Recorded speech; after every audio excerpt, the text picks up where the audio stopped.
Je suis en train de préparer les patates pour mettre dans le caveau. Donc, la technique que j'utilise, puis vraiment dans les patates, il y a plusieurs techniques, mais la technique que j'utilise, c'est la technique que Florent Martin m'a donnée.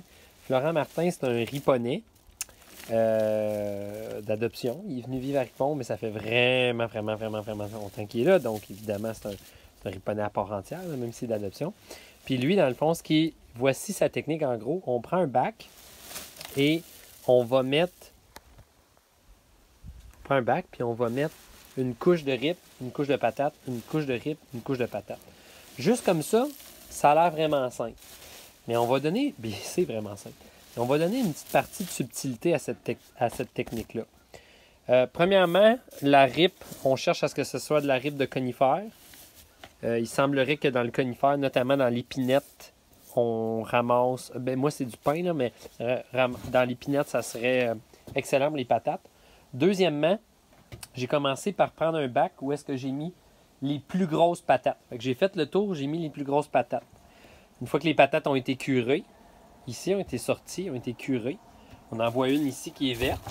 Mais grâce à cette technique-là, elle va redevenir de la bonne couleur. Ne vous inquiétez pas. Donc les patates ont été placées là. J'ai commencé par prendre les plus grosses. Fait que j'ai fait de gauche à droite, puis j'ai choisi les plus grosses, je les ai mis là. Sauf elle. Pourquoi elle? Parce que quand je ramasse, j'utilise une fourche.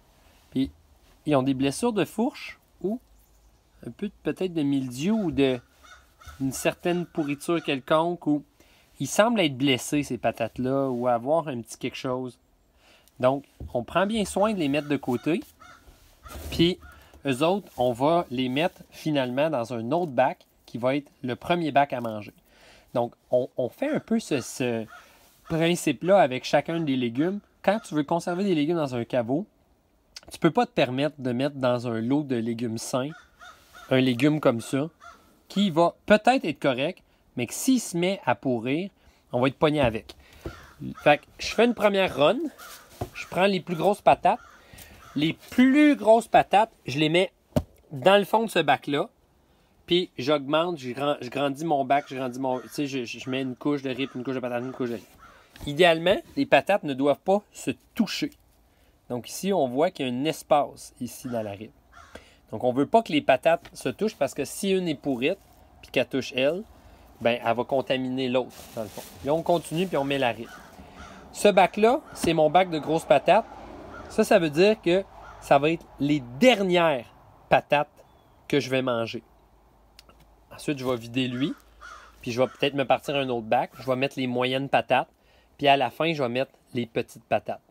Les patates de la taille d'un œuf, comme ceux-là, vont être mis de côté pour être les semences de l'année qui suit, donc de l'année prochaine. Ça va être mes semences. On va toujours regarder avant s'ils sont parfaits. Parce que s'ils traînent une pourriture, on ne veut pas mettre ça au sol, ça c'est sûr. Fait que voici la technique, c'est assez simple. On commence par manger les patates moches qui sont là-bas, puis ça, cette pile-là va grossir. On mange toutes les patates qui ont été abîmées en premier, qui vont être dans un bac spécifique pour ça. Dans ce bac-là, là, je ne vais même pas mettre de rip rien, parce que c'est les premières que je mange, fait que ça ne sera pas long qu'on va les avoir dévorées. Puis ensuite, pour les autres patates, on les met comme ça. Il y a des gens qui utilisent cette technique-là, puis il y en a qui en utilisent d'autres. Mais moi, techniquement, je devrais m'attendre à ce qu'à pareille date l'année prochaine, donc mettons où on peut dire septembre l'an prochain, il me reste encore des bonnes patates à manger qui vont être succulentes, qui vont être fermes, dures, très, très raides. Puis ces patates-là, là, c'est ça. Fait que c'est une belle technique de conservation, à condition d'avoir un caveau, puis de réussir à trouver un peu de rip de conifère. Donc ça, c'est la technique que j'utilise. Puis je vous encourage à m'envoyer vos techniques à vous aussi pour que je la peaufine, mais quand même, jusqu'à date, ça marche très bien. Merci à tous!